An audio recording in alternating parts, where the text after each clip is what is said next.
Merci d'être venu, même s'il y avait un petit mismatch avec l'heure de notre session. Donc je pense que vous avez remarqué que c'est indiqué à 16h45 sur le flyer, mais c'est effectivement à 15h30. Donc je vous remercie vraiment d'être venu aujourd'hui. Et donc aujourd'hui, oui, donc je pense que tous les Français dans cette salle sont contents de venir à la session française pour un peu se reposer de tous ces English speakers toute la journée. Mais pas de chance, je ne suis pas française. Mais je vais animer cette session en français. Donc pardonnez-moi s'il vous plaît mon accent russe. Donc aujourd'hui, nous allons parler comment avancer rapidement dans le déploiement des tableaux plateformes dans votre organisation. Je vais donner quelques conseils rapides pour développer le self-service dans votre équipe en utilisant les sites sur Tableau serveur ou Tableau online. Donc, attention, on ne va pas parler de performance des tableaux serveurs, c'est plutôt la session pour les débutants.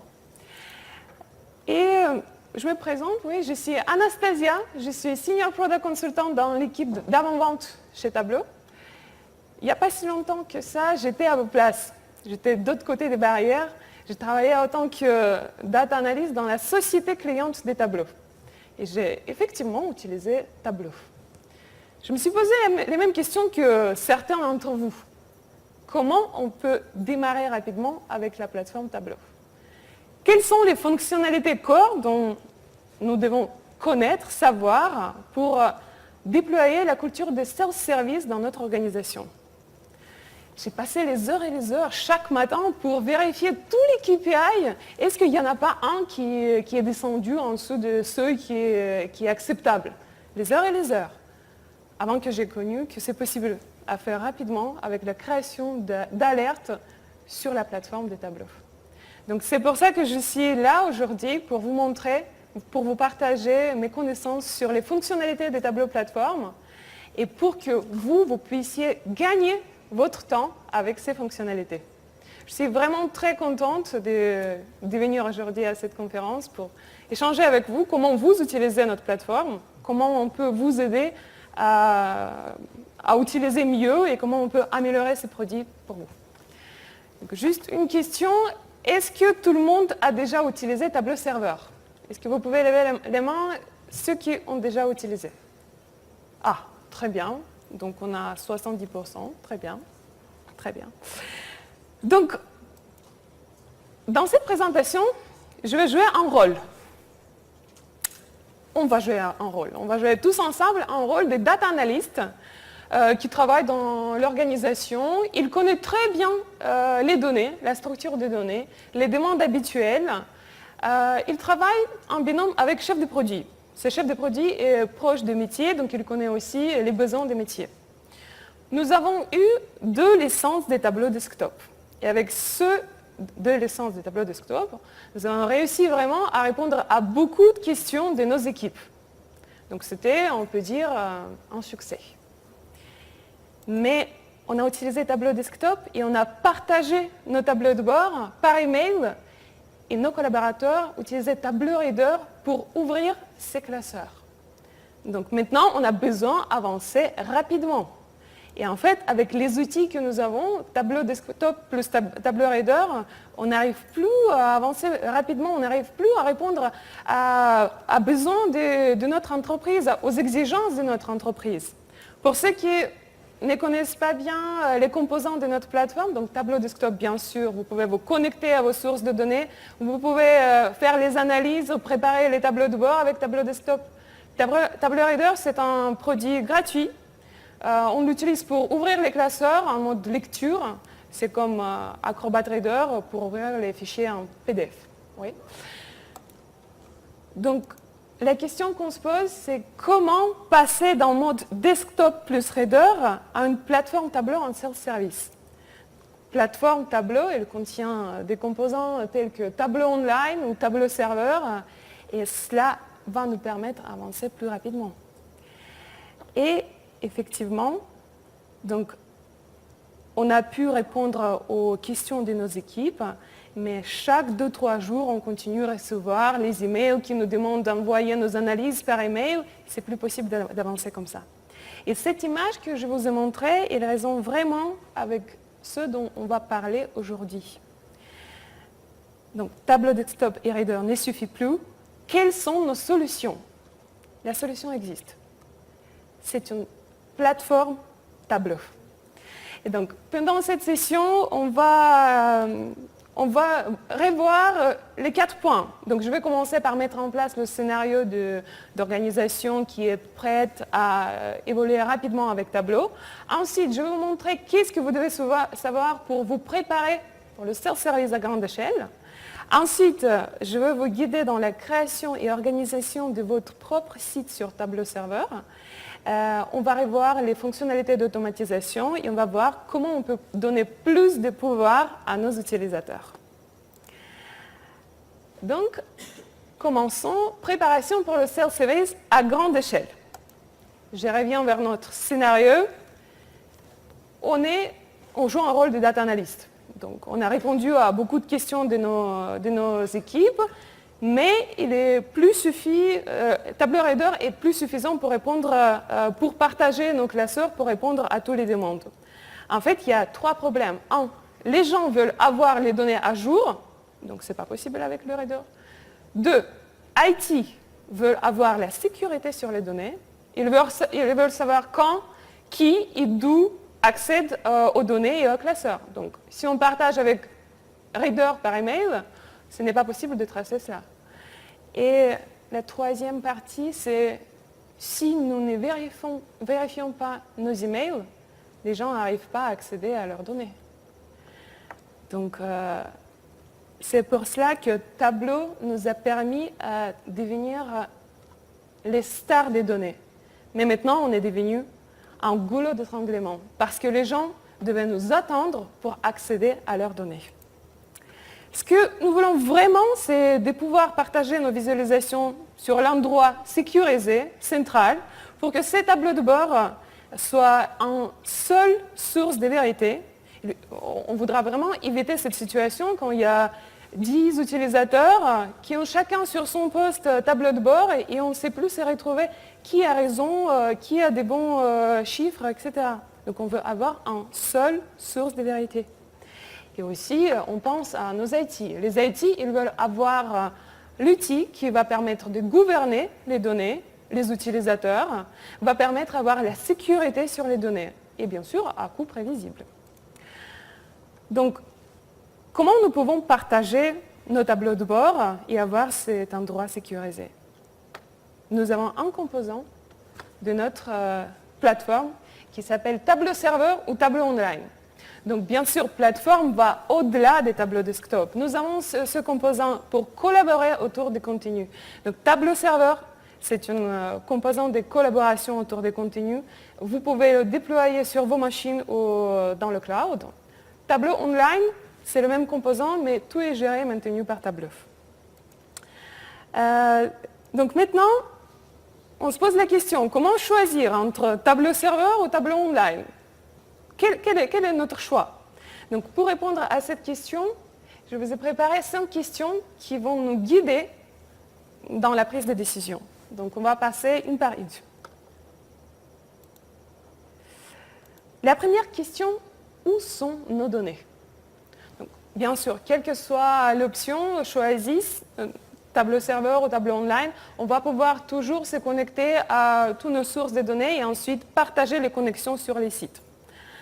Donc ensuite, la question, quelles sont les sources de données qu'on utilise est très important, où ces sources de données sont situées. Donc si on doit nous assurer que nos données restent derrière le pare-feu, ou bien on a besoin pour que nos données soient proches des serveurs pour les raisons de performance, on doit choisir Tableau Serveur. Mais si on n'a aucune de ces besoins, on peut choisir Tableau Online. Effectivement, et avec Tableau Online, on peut se connecter aux sources de données on-premise, dans le cloud, donc ça nous convient. La deuxième question, quelles sont nos ressources? Et comment les faire évoluer? Donc, bien sûr, avec Tableau Serveur, vous avez plus de contrôle, mais vous avez besoin plus de ressources aussi.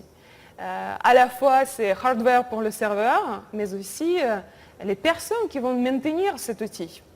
Si on parle des tableaux serveurs dans le cloud, ça annule certaines exigences du matériel, mais on a besoin toujours des personnes qui vont maintenir le logiciel. Avec Tableau Online, pas de matériel ou de configuration, tout est en SaaS, tout est géré par Tableau. Donc ensuite, troisième question, qui a besoin de vos données? Donc là, il y a deux parties. Donc la première partie, il faut bien réfléchir comment on veut pour que nos utilisateurs accèdent au site. Comment on veut pour qu'on les identifie. Donc avec Tableau Serveur, on a plus de possibilités parce que là, il est possible d'avoir type d'authentification Active Directory ou bien vous pouvez opter pour l'option Single Sign-On SSO ou bien Local Authentication. Avec Tableau Online, c'est possible avec le compte Tableau et aussi SSO. Par exemple, si nous, dans notre organisation, on utilise l'application de Google Gmail pour nos emails, alors on peut choisir cette option et utiliser OpenID comme le type d'authentification pour nos utilisateurs. Oui? Avec Tableau Online et le Single Sign-On, on peut quand même le paramétrer sur l'Active Directory d'entreprise? Non. Active Directory, c'est seulement pour Tableau Serveur. Ouais. Donc, et la deuxième partie, c'est d'où on veut pour que nos utilisateurs accèdent aux données et au tableau de bord. Donc, Tableau Online fonctionne sur le réseau Internet public. Donc, nos marketeurs, où ils soient, donc, ils peuvent accéder à leur tableau de bord même s'ils sont à l'extérieur de l'entreprise. Tandis qu'avec Tableau Serveur, on peut accéder facilement si on est dans le réseau d'entreprise. Sinon, si on est en externe, il faut demander l'aide d'IT, donc ça peut prendre un peu de temps. Ensuite, la dernière question, à quelle vitesse le voulez-vous? Donc bien sûr, on veut toujours plus rapidement possible. Donc si c'est le cas, alors Tableau Online, démarrage immédiat. Avec Tableau Serveur, si vous avez le matériel, si vous avez les ressources, les gens, bien sûr, choisissez cette option. Donc, et maintenant, on va passer à la deuxième partie, c'est la création et organisation de notre espace sur le serveur. Donc, moi, j'ai opté pour Tableau Online, c'est plus facile, c'est plus rapidement. Et donc, tout ce qu'on va parler là maintenant, si vous avez choisi Tableau Serveur, n'ayez pas peur. Donc, imaginez juste que vous avez déjà installé, configuré votre tableau serveur et là c'est la partie de organisation de contenu d'utilisateurs sur notre site. C'est un peu comme l'émission de cuisine. Quand on coupe le temps de cuisson, on sort le plat et il est déjà prêt. Donc imaginez la même chose. J'ai choisi l'option des tableaux online. Vous pouvez faire la demande depuis le site tableau.com ou bien demander à votre account manager. Vous allez recevoir une invitation des tableaux par email. En cliquant, vous allez arriver sur un petit questionnaire qu'il faut remplir. C'est le nom, prénom, le nom de votre site. Et aussi, ce qui est très important, c'est le choix d'endroit où se retrouve le data center. Donc, on a aux États-Unis, on a aussi dans l'Union européenne. Ça c'est la question qui est très importante en cadre de RGPD, très, très actuelle. Oui. Donc, maintenant, imaginons, on a créé le site. Très bien. Mais qu'est-ce que c'est un site? Un site, c'est un foyer pour tous nos classeurs, toutes nos sources de données. Le site va nous permettre de gérer nos utilisateurs et nos classeurs. Donc, je pourrais commencer là maintenant à publier tous les contenus que j'ai, les tableaux de bord sur le site. Je peux inviter tous les collaborateurs de mon entreprise. Mais un bon site, c'est le site qui est bien planifié auparavant. Donc d'abord, il faut planifier, ensuite exécuter. Pour que le site soit facile à gérer pour l'administrateur, on va le planifier. Donc, la première chose, donc on va parler des deux principales parties. La première, c'est l'utilisateur et la deuxième, c'est le contenu. Donc, on va commencer par les utilisateurs. Donc, si vous étiez aujourd'hui à 9h du matin à Keynote, vous avez peut-être entendu James expliquer bien les rôles d'utilisateurs, créateur, explorateur et observateur. En anglais, c'est Creator, Explorer and Viewer. Donc, on va réfléchir pour chaque utilisateur quels sont les rôles qu'on va assigner à cet utilisateur.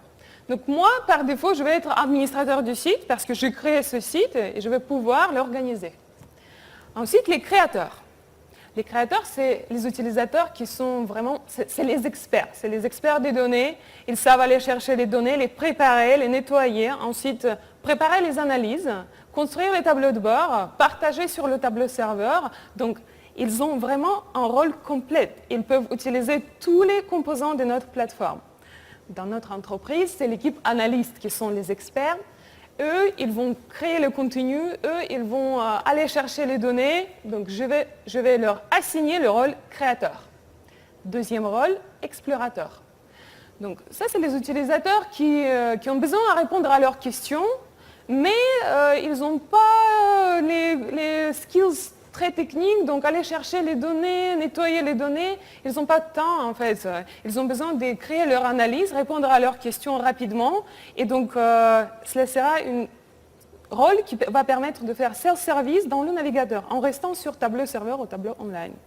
Donc nous avons l'équipe marketing qui ont beaucoup de questions, qui ont beaucoup de besoins, et veulent vraiment répondre à leurs questions à la volée.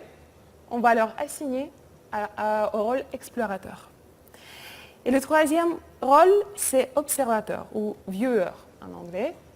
Donc c'est plutôt notre équipe de management. Eux, ils n'ont pas de temps.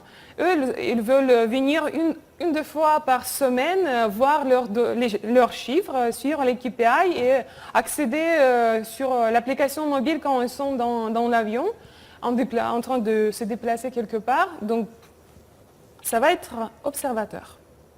Très bien, donc on sait déjà à peu près quels sont nos utilisateurs, quel rôle ils vont avoir. Maintenant, on va décider comment ils vont accéder à notre site. Et là, ce qu'on a parlé, donc on a plusieurs types d'authentification. Avec Tableau Online, on a par défaut la possibilité de se connecter avec le compte des tableaux. En ces cas-là, chaque utilisateur va renseigner son mot de passe et donc ça va lui permettre d'accéder au site. Et comme je vous ai dit, nous, on utilise l'application Google dans notre entreprise pour nos emails, donc c'est Gmail. Et c'est très utile d'avoir une option d'authentification avec OpenID de Google. Donc je vais opter pour cette option. Ensuite, comment on va importer nos utilisateurs? Il y a plusieurs choix. On peut les importer une par une, saisir l'adresse email et associer le rôle à chacun. Mais imaginons, nous avons 100 utilisateurs ou même 1000 utilisateurs. Ce n'est pas possible de faire manuellement. Donc il y a une possibilité. La deuxième, c'est d'importer les utilisateurs en utilisant le fichier CSV qui est préparé en amont. Donc ces fichiers CSV, ils contiennent l'adresse email de chaque utilisateur, le rôle. Donc on vient de définir que certains utilisateurs vont avoir le rôle créateur, certains explorers, d'autres viewers. Ensuite, la réponse à la question, est-ce que cet utilisateur il est administrateur du site? Oui, non. Et est-ce qu'il a le droit de publier le contenu sur le site? Oui, non. Donc ça c'est un template qu'on peut réutiliser pour préparer tous nos utilisateurs et importer sur notre site. Et ensuite, on va tous ces utilisateurs qu'on a importés, on va les regrouper dans les groupes parce que ça va nous aider en fait de gérer les autorisations qu'on va donner après pour les projets de manière globale. Et ça va permettre aussi de, en fait, si l'organisation grandisse, aujourd'hui on a 3 analystes dans notre équipe, demain on va avoir 30. Donc demain, on ne va pas avoir le besoin de renseigner toutes les autorisations pour chaque nouveau analyste. On va juste ajouter dans le groupe analyste et tous les contenus qu'il va devoir avoir les autorisations, il va les avoir. Donc ça nous permet vraiment de gérer les autorisations de manière globale. Donc maintenant, tout ce qu'on a parlé sur la partie de préparation de notre site, je vais vous montrer en temps réel sur le site des tableaux online comment on le fait.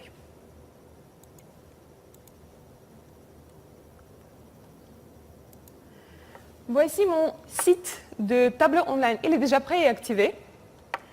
Donc la première chose que je veux faire, je vais aller dans les paramètres, authentification. Et maintenant, comme on a dit, je vais choisir une option de Google. Très bien. Maintenant, je vais passer dans l'onglet Utilisateurs. C'est d'ici que je vais importer tous mes utilisateurs. Donc, ajouter des utilisateurs. Comme je vous ai dit, il y a deux possibilités. La première, c'est faire manuellement. Donc, indiquer l'adresse email ici et ensuite choisir un rôle pour chacun. Moi, je vais choisir la deuxième option, donc importer depuis le fichier. Donc, je vais juste m'assurer que ce sera avec authentification avec Google. Et maintenant, je vais aller chercher le fichier CSV qui est déjà prêt. Importer. Je vais ouvrir ce fichier juste pour vous montrer qu'est-ce qu'il y a dedans. Donc, si vous voyez bien, je vais un peu agrandir. Nous avons adresse email, ensuite le rôle de chaque utilisateur, créateur, explorer ou viewer. Ensuite, la réponse à la question, est-ce que cet utilisateur est administrateur du site? Non, parce que c'est seulement moi. Et ensuite, est-ce qu'il a droit de publier le contenu sur le tableau serveur?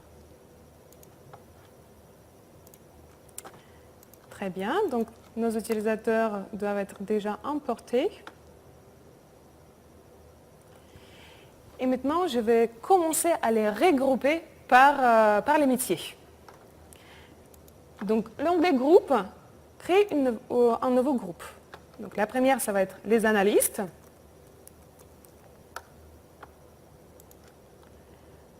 Ensuite, on a aussi marketing.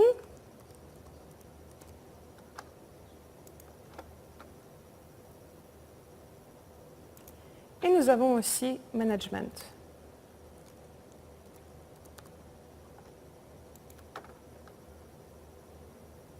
Maintenant, dans chaque groupe, je vais ajouter les utilisateurs.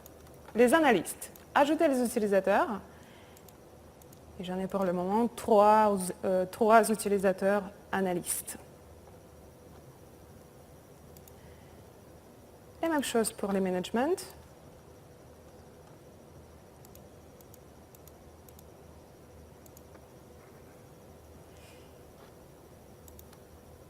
Et pour marketing.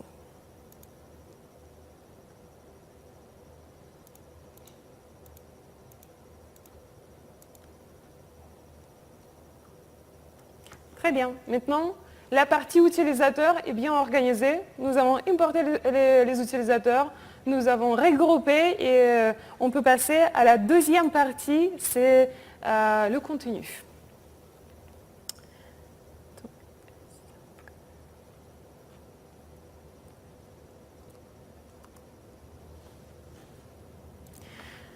Donc, on va parler sur les autorisations initiales et les projets.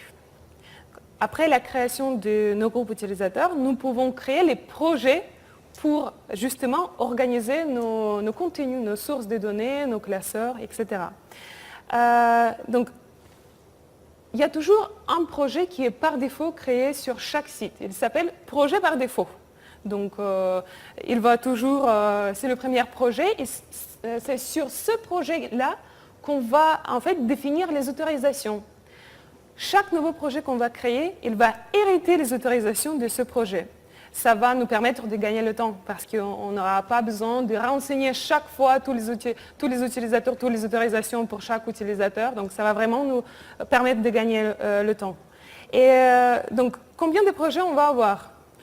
Dans notre organisation, nous avons deux cas d'usage. Le premier cas d'usage, on a besoin d'avoir le contenu pour en fait, suivre l'activité globale de l'entreprise.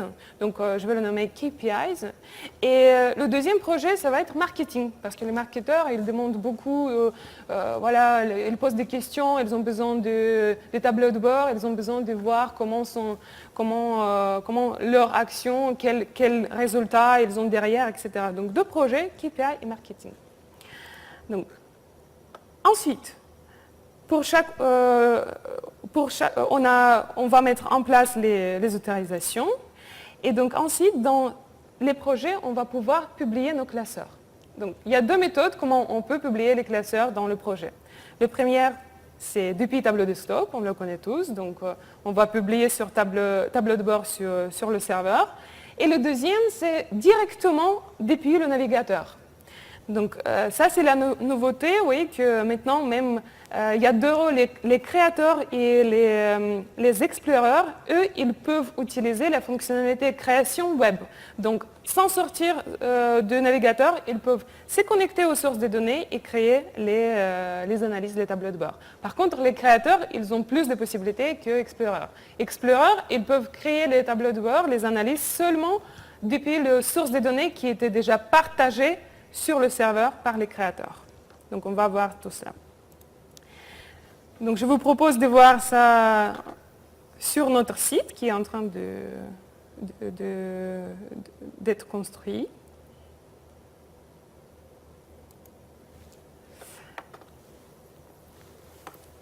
Continue notre projet par défaut. Donc je vais aller dans les autorisations. Et maintenant, je vais ajouter chaque groupe. Analystes. Quelles sont les autorisations que je vais leur donner? Donc, les analystes publicateurs pour les projets. Qu'est-ce que cela veut dire? Cela veut dire qu'ils vont pouvoir afficher et sauvegarder le contenu dans ce projet-là. Ensuite, pour les classeurs, je vais leur donner les autorisations d'être, par exemple, éditeurs. Qu'est-ce que cela veut dire? Cela veut dire qu'ils vont pouvoir afficher, interagir et modifier les classeurs. Donc afficher chaque classeur, télécharger images, accéder aux données résumées, afficher le commentaire, écrire le commentaire, utiliser les filtres, etc., etc. Donc ils ont vraiment beaucoup de pouvoir. Et pour les sources de données, je vais leur donner autorisation d'être connecteurs. Donc pour qu'ils puissent afficher les sources des données et se connecter. Et j'enregistre ça. Je vais pareil ajouter un groupe de marketing. Eux, pour les projets, je vais leur donner un rôle d'observateur pour qu'ils puissent venir et consulter le tableau de bord sur leur sujet. Donc cela va leur permettre seulement d'afficher les classeurs dans ce projet. Donc pour les classeurs, ils vont être les interacteurs.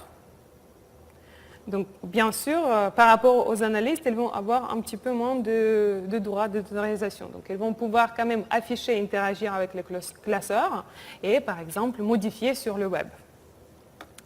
Et sur les sources de données, toujours connecteur, pour pouvoir afficher et se connecter aux sources de données. Enregistrer. Et le troisième groupe, c'est le management.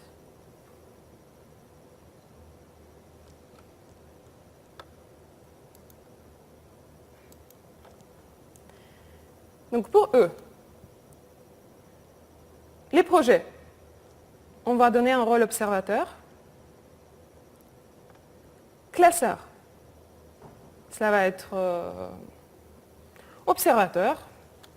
Donc eux, ils vont avoir droit seulement de venir et afficher les classeurs dont ils ont besoin. Et les sources de données, connecteurs. Bien sûr. Avec le rôle observateur sur les classeurs, là actuellement, ils ne pourront pas utiliser un filtre. Si on met un filtre sur l'application, ils ne pourront pas choisir de valeur pour filtrer, c'est ça que ça veut dire? Observateur, il est observateur. Attendez. Donc, observateur sur les classeurs, ils peuvent seulement afficher les classeurs. Donc, ils peuvent télécharger l'image et PDF, ils peuvent télécharger les données du résumé derrière, ils peuvent ajouter le commentaire et ils peuvent ensuite consulter des autres commentaires. Donc, observateurs n'ont pas droit d'utiliser utiliser les filtres. Donc, en fait, ils vont, donc ils sont limités. Exactement. Très, très, très bonne remarque. Parce que ça, c'est les autorisations une par une qui vont par défaut. Mais on peut toujours permettre à managers d'avoir ce droit en plus. Ah, par contre, je vais devoir leur donner le droit d'éditeur et ensuite je vais garder seulement une case pour les filtres. Donc je vais vous montrer cela. On va modifier.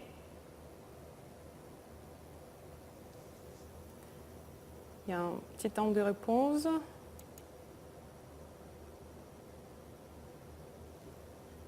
Modifier.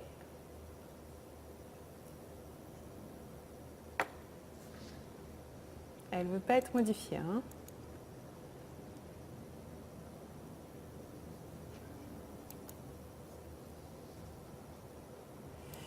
Modifier. Voilà. Donc là, on va donner un rôle d'éditeur, par exemple.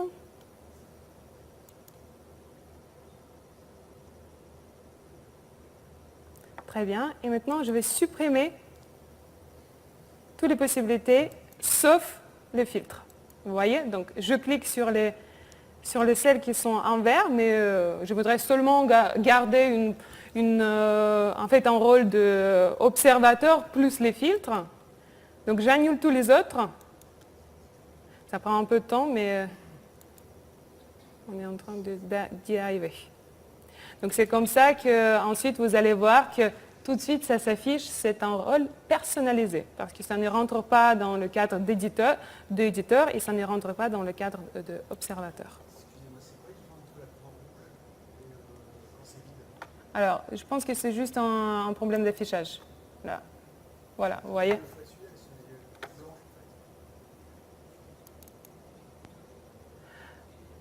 Non spécifié. Donc normalement, on s'en sert seulement ou bien pour donner le droit ou bien pour refuser. Voilà. Donc maintenant, on sait ce que nos utilisateurs vont pouvoir faire avec le contenu sur notre site. Et donc on va pouvoir maintenant créer les nouveaux projets parce que là, on a renseigné seulement les autorisations pour le projet par défaut. Donc comme on a dit, 2 projets. Le premier, c'est KPI.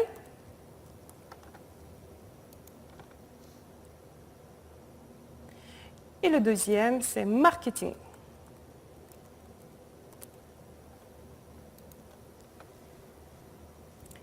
Et vous allez voir maintenant que si on ouvre les autorisations pour le nouveau projet KPI, on a toujours les mêmes autorisations. Donc, ils ont bien hérité de premiers projets par défaut. Donc, on a bien notre management personnalisé pour les classeurs.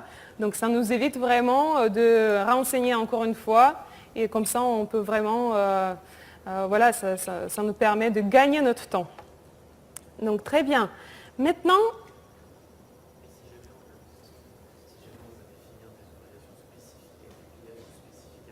Bien sûr, bien sûr, bien sûr.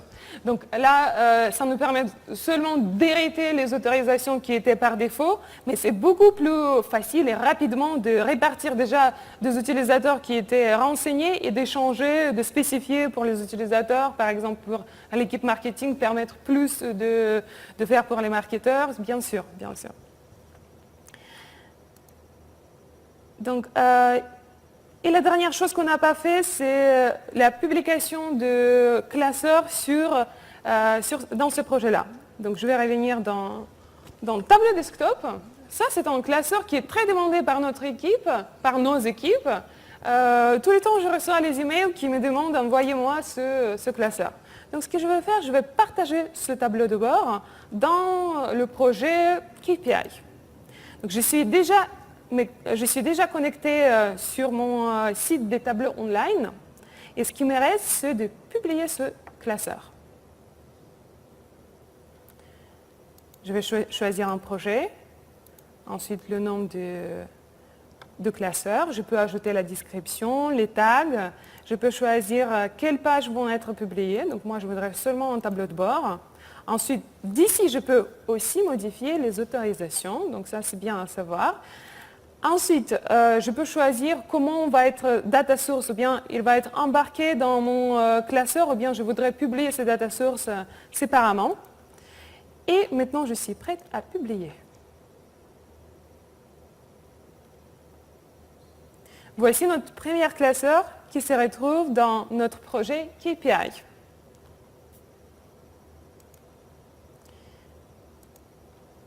Donc, on va revenir dans notre présentation. Et maintenant, très bien, nous avons un endroit central, sécurisé, où on peut partager notre contenu, nos tableaux de bord, nos sources de données. On peut aussi gérer, gouverner nos utilisateurs, donc très bien. Mais en effet, si je m'arrête là maintenant, je vais avoir les mêmes problèmes parce que demain, les managers, ils vont envoyer les mails en me disant « je voudrais avoir les tableaux de bord mis à jour, donc je voudrais avoir les nouveaux données, etc. » Donc c'est pour cela qu'on va parler d'automatisation. Donc nous allons voir quelques tâches d'automatisation. Donc la première, c'est actualisation des extraits. Cela va nous permettre vraiment d'actualiser nos sources de données sur tableau serveur pour que tous nos tableaux de bord soient à jour.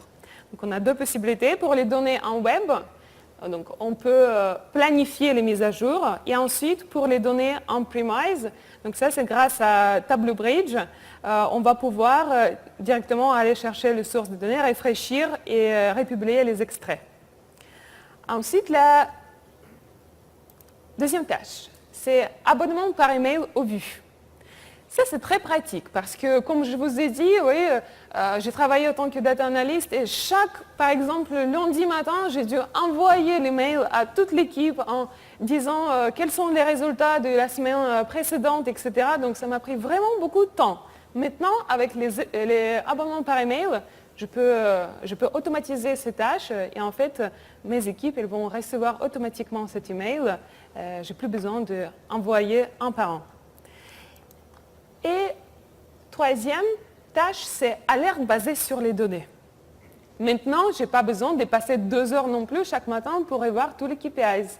Je peux choisir le KPI qui est vraiment très important, mettre le seuil et définir la condition. Si jamais les résultats de ce KPI descendent en dessous des seuils définis, je vais recevoir automatiquement les mails dans ma boîte d'email et je vais voir qu'est-ce qui s'est passé. Et ensuite, je vais pouvoir aller creuser sur les tableaux de bord qui sont publiés sur le serveur.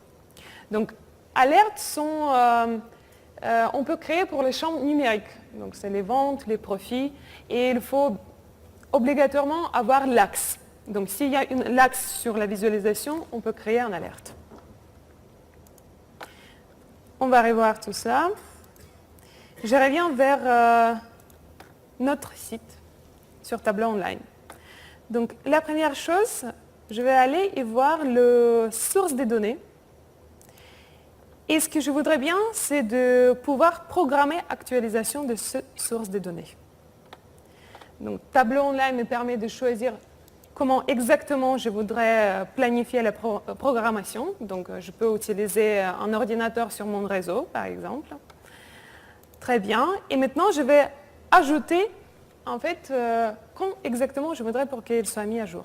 Donc, ça me convient chaque jour, peut-être à 6 heures du matin. Comme ça, si l'équipe arrive à 8 heures du matin, ils vont avoir déjà tous les tableaux de bord qui soient mis à jour. Ensuite, la deuxième tâche qu'on a parlé, c'est création d'abonnement. Je reviens vers mon classeur. Et donc, vous voyez toutes ces barres d'outils. Donc, c'est les options complémentaires qu'on peut utiliser. Et il y a s'abonner. Donc, je peux m'abonner moi-même. Anastasia. Je vais recevoir chaque fois un email. Je peux abonner aussi les groupes. J'ai l'équipe marketing qui veut la recevoir chaque semaine. Donc tout le monde qui se retrouve, tous les utilisateurs qui se trouvent dans le groupe marketing, ils vont recevoir cet email. Je vais inclure cette vue et je vais choisir, par exemple, recevoir cet email une fois par semaine, lundi, à 7 heures du matin. Je peux aussi ajouter un message personnalisé. Bonjour, voici les données qui étaient mises à jour, etc. Donc je m'abonne et je m'abonne encore 5 personnes. Et la dernière chose, c'est un alerte. Donc, je vais choisir un indicateur. Ça va être les utilisateurs uniques par jour. Je voudrais bien recevoir un alerte dès que cet indicateur descend, donc inférieur ou égal, à 2000 utilisateurs uniques par jour. Et je peux choisir aussi la condition, comment et quand je voudrais les recevoir. Donc par exemple, aussi fréquemment que possible. Dès qu'il se passe quelque chose, je voudrais le recevoir. Et je vais ajouter aussi mon collègue de marketing qui voudrait bien être informé sur ces sujets. Créer une alerte. Donc voici 3 tâches qui étaient automatisées. J'espère que vous avez pu vous projeter un peu et trouver vos use cases. Et peut-être lundi, vous allez pouvoir... Oui, bien sûr.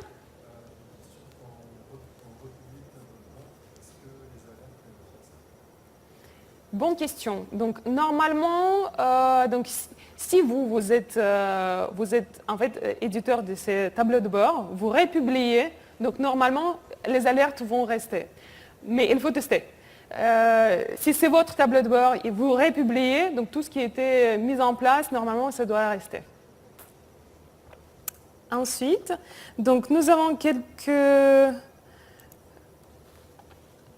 trucs à voir en plus. Donc, donnez le pouvoir à vos utilisateurs et déléguer.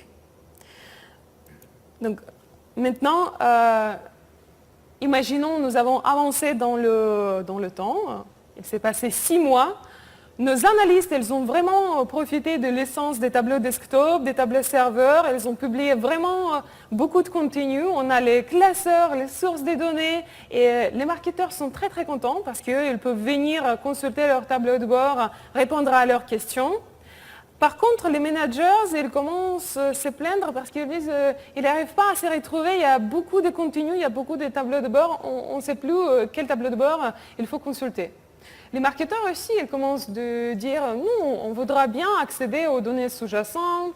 Nous, on voudra bien aussi de pouvoir créer nos tableaux de bord. » Donc, il y a un besoin de réorganiser un petit peu notre site. Donc, les 3 choses qu'on va faire. La première chose, c'est examiner le contenu et réorganiser-le. Donc, je pense que vous savez qu'il y en a sur Tableau Online, Tableau Serveur, nous avons les vues d'administration.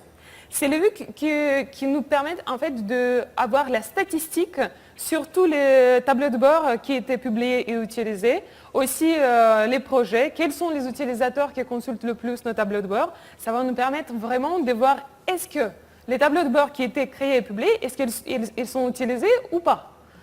Ensuite, on va aussi parler des projets embarqués.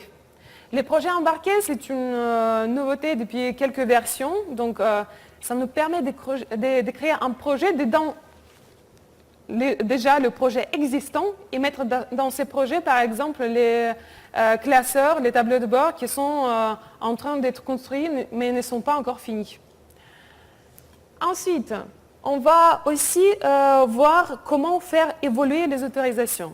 Parce que les marketeurs nous demandent d'avoir plus de droits, plus d'autorisations. Donc, on va voir comment on peut leur donner un petit peu plus de droits. Et ensuite, on va aussi encourager la création web avec les données qui sont déjà partagées sur le tableau serveur. Donc, je vais revenir sur mon site.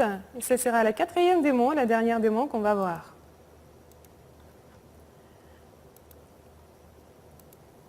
Donc, voici notre site qui évolue 6 mois après. Donc, on voit qu'il y a beaucoup de classeurs qui sont partagés. Maintenant, on va réfléchir comment on peut nettoyer un petit peu. Donc, je vais aller dans les états. Et maintenant, donc, vous voyez tous les vues d'administration qui sont situées ici. Je vais ouvrir le premier qui est trafic vers les vues. Donc, c'est cela qui va nous donner l'information sur est-ce que notre tableau de bord est consulté ou pas. Est-ce qu'il est intéressant pour nos collaborateurs ou pas. Ensuite, il y a aussi les vues qui vont permettre de voir quelles actions nos utilisateurs font le plus sur tableau serveur, sur notre site, donc etc., etc. Ça prend un petit peu de temps pour charger. Donc, pour les 7 derniers jours, je vais seulement changer pour les 7 derniers mois, parce qu'on est avancé dans 6 mois. Et maintenant, on voit que nous avons le projet qui est très très populaire. C'est un projet KPIs. On voit aussi quelles sont les dates quand les utilisateurs ont consulté le plus ce projet-là. On peut aussi descendre au niveau des vues et voir, par exemple, le tableau de bord qui est pipeline ouvert, il est le plus consulté. Donc surtout pas, il faut le supprimer parce qu'il est populaire. Et on peut voir aussi les utilisateurs qui consultent le plus nos contenus. Pour le coup, c'est seulement moi. Donc ensuite, je vais revenir dans mon contenu. Je peux voir aussi un peu de statistiques sur chaque tableau de bord. Vous voyez, par exemple, ici, il y a 12 vues qui étaient faites sur ce classeur. Je peux voir aussi la courbe qui me permet de voir quels sont les jours quand les utilisateurs ont consulté le plus. Par exemple, c'est au début, ou bien voilà, les gens ont commencé à connaître ces tableaux de bord, ils le trouvent utile et donc ils viennent plus en plus. Donc ensuite, je vois qu'il y a certains tableaux de bord qui ne sont pas du tout consultés, il y a 0 vue et je pense que c'est les tableaux de bord qui sont en phase de construction, ils ne sont pas finis. Et ce que je vous propose, on va créer un nouveau projet dans ce projet KPI et on va en fait mettre ces classeurs qui ne sont pas encore finis dans ce projet-là. Comme ça va permettre de dégager en fait, les classeurs qui ne sont pas utilisés. Nos managers, quand ils viennent sur le site des tableaux serveurs, ils vont voir seulement ceux qui sont vraiment consultés et dont ils ont besoin. Donc je vais dans le projet KPIs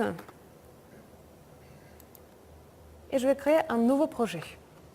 Je vais l'appeler Bac à sable.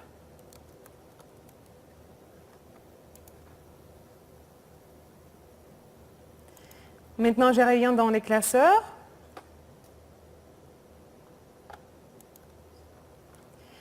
Celui-ci, celui-là, celui-là. Pas l'air d'être vraiment prêt pour la consultation. Donc, je vais les déplacer dans mon nouveau projet qui est Bac à sable.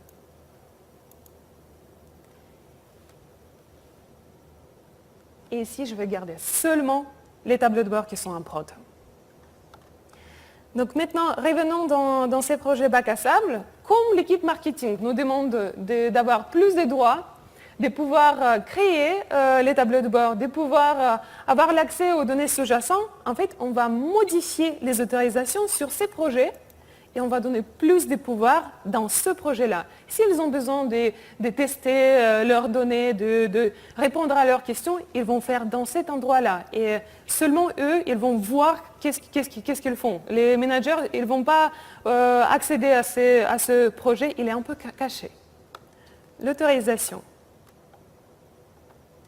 Maintenant, les analystes ici, je vais leur donner un rôle de responsable du projet. Ils sont toujours éditeurs. Ils sont éditeurs pour les sources de données aussi. Les marketing. Donc c'est ici qu'on va leur donner le droit des publicateurs. Vous voyez, maintenant, ils vont pouvoir afficher et sauvegarder dans ce projet-là. Et au niveau des classeurs, ils vont être éditeurs.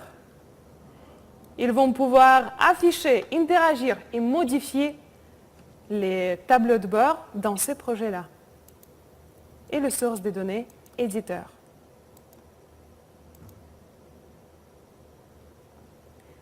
Très bien. Maintenant, on est dans ces projets-là et je voudrais bien vraiment en fait, de motiver les utilisateurs d'équipe marketing de créer leurs analyses ici. Je vais pouvoir créer un nouveau classeur en restant dans le mode navigateur. Et j'ai 4 possibilités en tant que créateur. Je peux déposer ici le fichier plat et commencer mon analyse. Je peux me connecter à un des sources de données, un des connecteurs qui est déjà présent. Je peux utiliser les sources de données qui étaient partagées auparavant par le créateur, ou bien je peux même utiliser les dashboard starters. Donc ça, c'est pour le rôle créateur. Mais l'équipe marketing, ils ont le rôle explorer. Donc si vous vous souvenez, dans le fichier qu'on a importé, on a défini qu'ils vont être l'explorer. Pour eux, seulement cette option, la connexion aux sources de données qui est déjà partagée sur ce site sera disponible. Donc, je vais choisir notre source de données publiée, trafic du website, et je vais commencer d'ici mon analyse. Disons que je voudrais bien voir les visiteurs uniques et les visites par jour.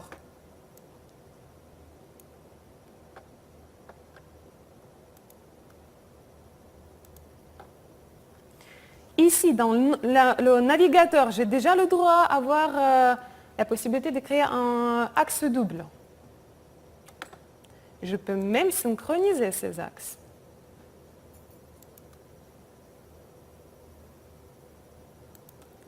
Très bien, voici, j'ai commencé mon analyse. Je vais le sauvegarder dans ce projet-là. Et bien sûr dans le projet bac à sable, parce que ça, ce n'est pas le tableau de bord qui est fini. Et autant que marketeur, je vais pouvoir revenir dans ce projet-là et ensuite continuer à explorer mes données et arriver jusqu'à la construction des tableaux de bord.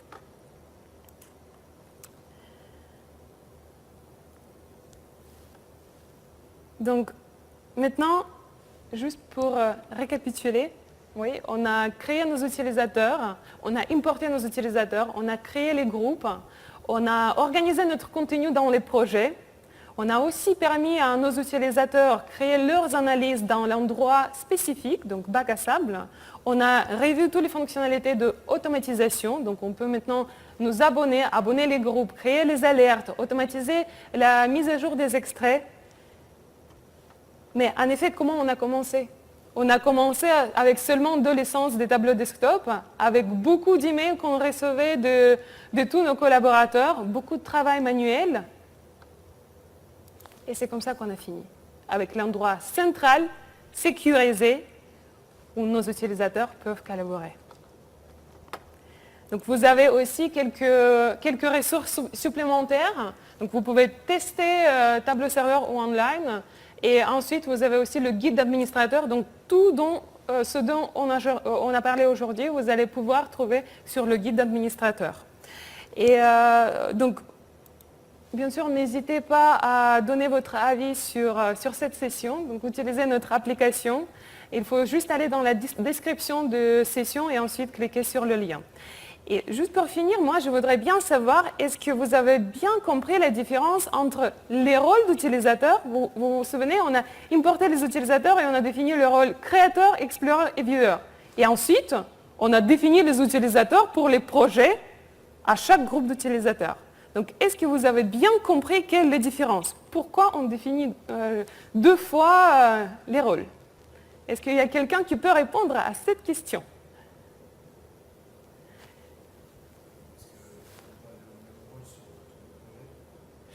Exactement, parce qu'en effet, quand on importe les utilisateurs, on leur donne le rôle du site qui est, en fait, ça définit des autorisations maximales sur le site.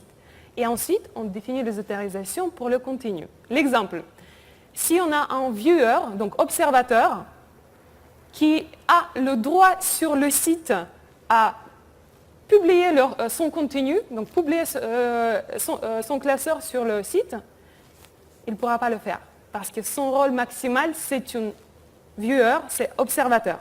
Tandis que, oui, juste une seconde. Tandis que, par exemple, le créateur, donc maximum des droits, maximum d'autorisation, si jamais, au niveau des projets, on a défini qu'il ne peut pas publier sur ces projets-là, même s'il a le rôle de créateur, il ne va pas pouvoir le faire. Oui, vous voulez ajouter quelque chose?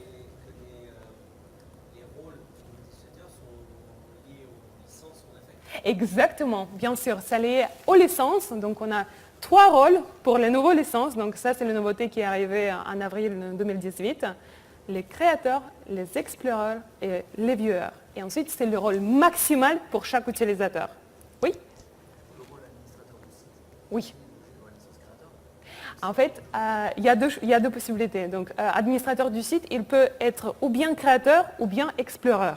Mais s'il est explorer, il ne va pas pouvoir utiliser le tableau desktop et partager ni tableau desktop, ni tableau prep et partager les sources des données sur le site. Mais il va pouvoir toujours organiser le site, créer les utilisateurs, créer les projets. Ça, il va pouvoir le faire.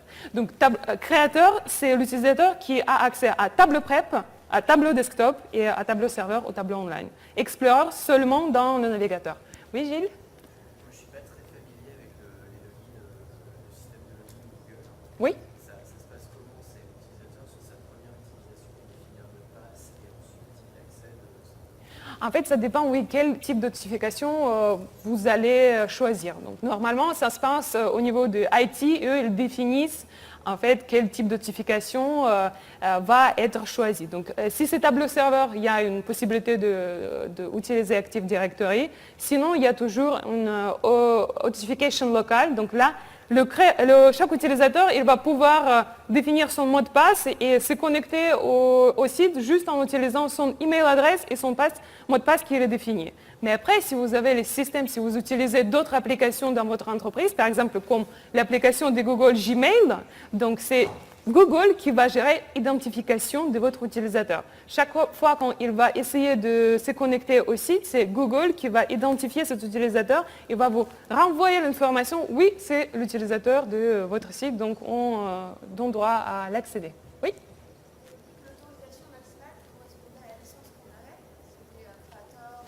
Oui, exactement. Ouais. Dans l'exemple que vous avez donné tout à l'heure, vous avez dit que le marketing pouvait avoir plus de droits. Oui. C'est ça qu'on est obligé de changer de licence. Non, non. En fait, le marketing, parce que si vous vous souvenez, au début, on leur donnait en fait pour les classeurs seulement le droit d'être observateurs. Donc eux, ils ont le rôle d'explorateur. Normalement, le rôle d'explorateur, ça permet de créer les tableaux de bord, mais seulement en partant de sources de données qui étaient déjà publiées sur le site. Et en fait, au début, on n'a pas utilisé tous les droits maximum de ce rôle-là. On a donné seulement le rôle d'observateur pour les classeurs. Donc du coup, ils n'ont pas pu faire la création des tableaux de bord. Et comme on a dit, les marketeurs ils demandent plus de droits, ils veulent faire plus. Donc on a upgradé leur rôle et on a passé à un rôle d'éditeur. Donc ils ont pu créer les tableaux de bord. Oui, ah non, non. Si on a mis l'essence viewer au début, c'est pas possible de donner les droits éditeurs. Donc vraiment, même si on donne le droit éditeur dans cette fenêtre d'autorisation, ils ne vont pas pouvoir de créer. Ouais. Il laisse quand même la possibilité de mettre le droit, mais ça... Exactement. Oui, ça ne marchera pas. Ouais. Oui, la question derrière? Oui. L'automatisation de? L'exemple d'automatisation que vous avez donné, Oui. vous avez fait un extract vers un espace partagé. Oui. Vous allez faire un schedule du serveur vers l'espace partagé. En fait, Comment on est sûr quand on fait le scheduling de serveur de l'extract, que l'extract il était mis à jour parce que finalement c'est toujours un créateur qui doit tous les jours mettre à jour cet extract pour que le serveur le donc vous parlez par exemple, on a un fichier Excel qui est dans l'espace partagé. Donc c'est par exemple vous qui venez chaque jour et vous mettez à jour ce fichier Excel dans l'espace partagé. Non? Voilà.